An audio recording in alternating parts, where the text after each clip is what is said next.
Welcome back. This is your host, Dolores Clivert, for the Love of Baby Boomers. The Love of Baby Boomers, love is spelled L-U-V. You can find us on Facebook. We are here with Danette Lindo, Danette with a D, not Jeanette. And she's talking about real estate. Welcome back.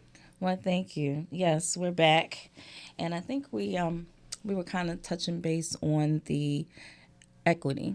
We were talking about how baby boomers are, major portion of the market Population. and population right now, and so, but with that comes equity. So typically, when you have lived in your home for some time, 5 years or more. Each time you're paying that monthly mortgage, you're investing and building equity.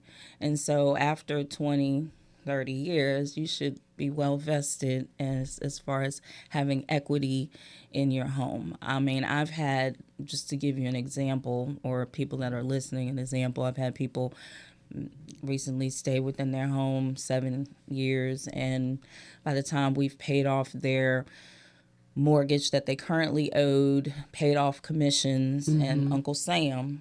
And this is after selling their home. Right. They walk away with close to $100,000. So, I mean, again, that's one of the reasons why I've been an advocate for, owning and ownership, because it puts you in a position to potentially do other things, leave a legacy. But first things first. And I mean, let's think about it. We've got to live somewhere. You've got to lay your head down somewhere. So why not invest in yourself? And so that 7 years goes by really quick. And then, like you said, now where could I put that money to have, build that type of money or equity? Build up that money. Yeah, exactly. In a short period. Yeah, you could try stocks, but that would be very aggressive, risky, possibly.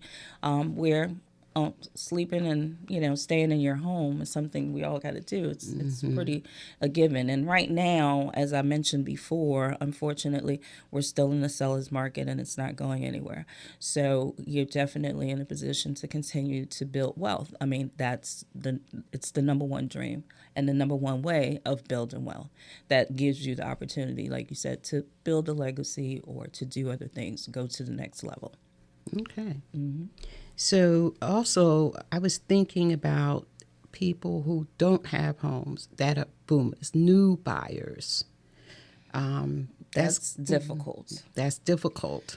It is. I mean, it's doable, but it can be difficult currently because the housing market, it's just becoming not affordable. And I just mentioned to you the baby boomer that does have the equity, that literally can say, oh, I like that house and I can put cash on it, versus the first time home buyer. They typically don't have that type of cash. Okay. So it makes, because we're in a seller's market, that means why is it a seller's market? That means there's not enough inventory. Okay. So that's leading to us with these bidding wars. And this is what has caused the escalation of the housing prices and somewhat making it not as affordable. The good thing is, as first-time home buyers, currently we still have grants out there that can assist. I mean, I helped a client. She wasn't quite a baby boomer, close. But we managed to get her $50,000 in grant money through Southside Home, and just being a first-time home buyer, and literally was able to help her. And we got lucky because last year was a terrible year. I don't care what realtors out there saying, oh, I did great. Yeah, okay. Still nowhere near the numbers that we're used to doing. Okay. And to help spark the sales, Virginia, I think, was the first one. VHDA came out with this thing. I hope they come back with it this year, but we'll see. It was called First Generation. And so literally, in addition to getting, these grants that were out there, they tried something to help spark, sales, and it worked. I mean, if you were first generation, literally you're a first time home buyer and your parents had never owned a home. Okay. And because of that, they literally were lowering your interest rate from a 7% to a 3.5% interest rate. And you won't see that anymore, I don't believe. 3.5. No, that's not going to happen. But I meant, I was hoping that, still we're dealing with some things that maybe this year, VHDA will come back with that. Don't know. I've talked to a couple of lenders. Haven't heard anything. I'm just glad we still got grants right now. Okay. Grant is better than no grant. Mm-hmm. Yeah. So, Danette, age restrictions. Is there age restriction when they will give you loans, even if it's a small loan to buy a house? Well, that is more of a lending question. I don't believe they do. I know when it comes to purchasing, when it comes to real estate, there is no age restriction except for the age of 18. There is no upper threshold. Limit. As long as you're of sound mind and body, then you have the right to make a decision and purchase. Well, that's questionable. Yeah, you're right about that. Well, with our age group, you have dementia going on and you have memory loss going on. That would cause you to potentially not make good decisions. Right. Yeah. To not be in the position to purchase. Perhaps you have what's called maybe a power of attorney. But, that would be, again, to consult an attorney to give you advice on how to go about getting a POA to assist if that's the case. But, yeah, there's no age restriction. Okay. Anything else that you could think of in regards to the age restriction? I mean, again, too, even with the 55 plus communities, just know that too. I mean, they start out at 55 plus, and that's the goal. But technically, 80% capacity could end up being 55 plus, and there's a possibility that 20% of that may just end up with regular families. Okay. It's not children. When you say families, you including children? Well, I won't say they frown upon it. I would say, yeah, you're single family. They at some point, and they may do it in phases so that you're not like noticing right in the community and noticing it. Yeah. But the age restriction. You have to be 55 to move in. That is a restriction. Okay. But like I said, unbeknownst to us, more than likely they usually have at least 80%. As long as it's 80% capacity of 55 plus, they're good. Because what if they can't fill it up? They still need to be able to sell. So, and then in regards to inflation and rising costs. I think we kind of talked a little bit about that. To me, I think it's always good to just have your realtor just do a CMA and just kind of see where you are and how much equity you actually have. CMA. That would be comparative marketing analysis, where the realtor literally takes, in this current market, probably about 3 months worth of comparables. So if you're in a 3-bedroom, I'm only looking at 3-bedroom homes with 2 baths within a 3-month period of time.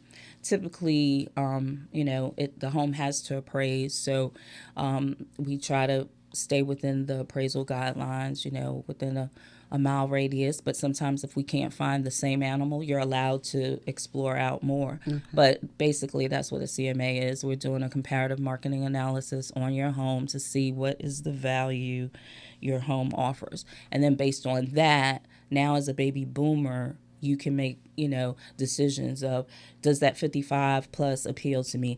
Do I need to maybe, I've been looking at warmer weather and the homes are more affordable in Arizona or Texas, or my family is there. Florida. Yeah, and giving you options is to truly understanding where you want to be and what you want to do. But the CMA definitely is going to help you. And then as an agent or realtor, we give you something called a seller's net sheet. So that net sheet shows you like, okay, this is your mortgage. This is how much you owe. This is how much potentially we can sell your home for. And once you minus those two, this is what we're looking at. And then what are the additional expenses, repairs, termite inspection, things of that nature. And then you have a final kind of estimate on what you you can walk walk away away with? with at closing. Okay. So yeah, so it's a good thing to you want to talk to a realtor, kind of see where you're at.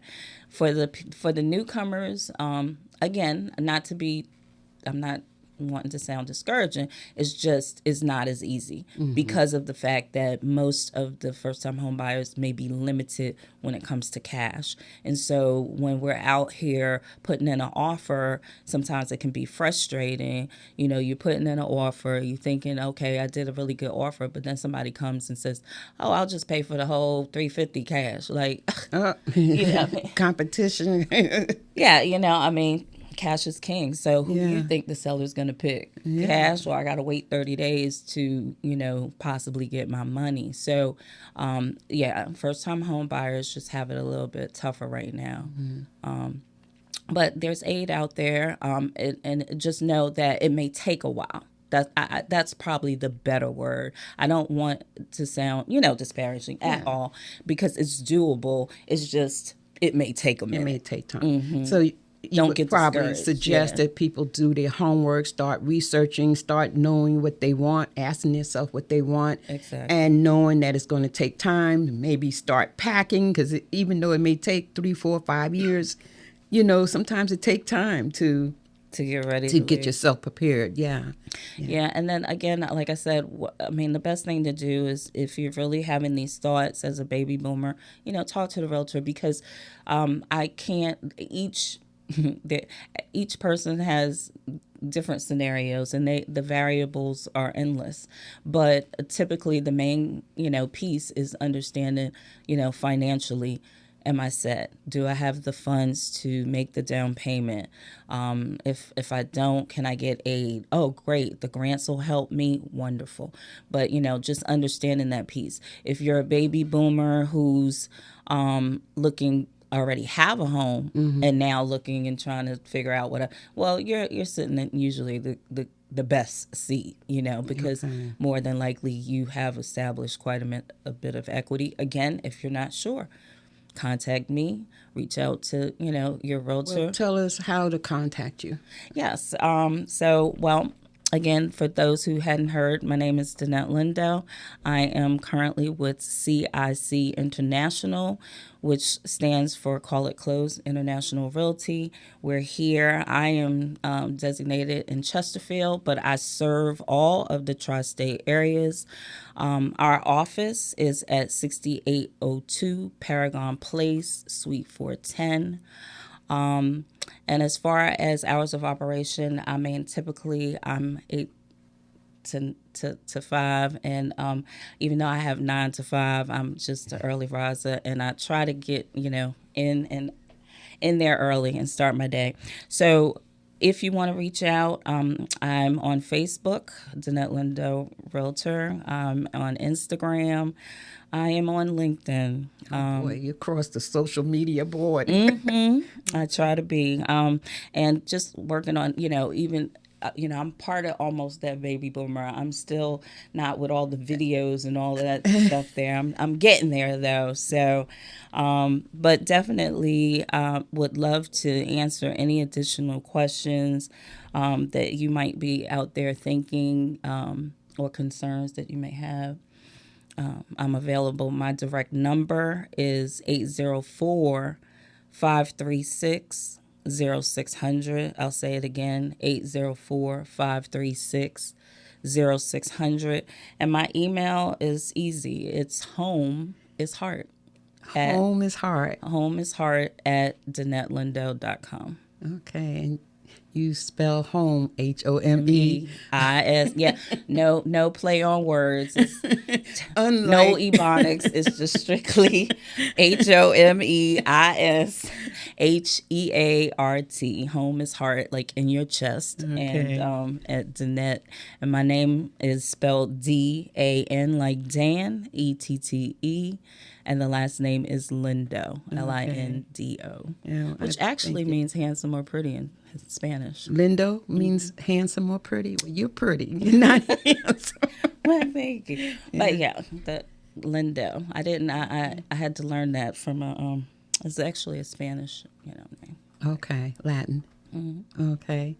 Well, for the love of baby boomers, have a play on it. There you go, right? It's for the number 4 and love, LUV. And we can be found on Facebook. Okay. And we don't have an Instagram yet, but we're working on it. Okay. Yeah. So, Danette, I'm glad you spelt your name because I remember when I met you, I heard Jeanette. Oh, okay. Yeah, Okay. so- Yeah. Nope, it's Danette, DANETTE. And I also too wanted to put out there, Dolores, about an event. We have a wealth building event coming up May 3rd in Scott's Edition. Actually having financial advisor Nathaniel Banks and Barry Beers, and I'm going to have one of my lenders, Chris Watson, and we'll be there answering and talking about, like you said, some ways to build wealth, things like learning what is compound interest, how does that work, how to protect your 401k, how to build wealth in just home ownership. So if you're interested, please come out. It'll be May 3rd from 10 to 12 on Saturday. Just 2 hours. Just 2 hours. Yep. 2 hours out of So they have to Saturday. get up early, have their coffee early. That's right. And come and... And we'll have coffee there too. oh, you're going to have coffee there? It's going to be some good coffee. There's going to be that watered down stuff. We need good coffee here. Okay. Well, I want to give a shout out to Nathaniel Banks because he's the one that passed your name and number to me. And I really appreciate him. He's in the financial area. Yeah. And so he's going to be there as well. Yes. Yes. Hopefully he'll come do a podcast with us. Yeah, I'm sure he would love that. Yeah. That would be great. He has a lot of knowledge, good information to offer. And so that's why I'm, definitely speaking to the masses. If you have the time, 2 hours, it's not a lot of time, come out. You'll get some really good information. Yeah. And hopefully it'll be a good day. Yes. No rain. I know. Okay. So, for the love of baby boomers,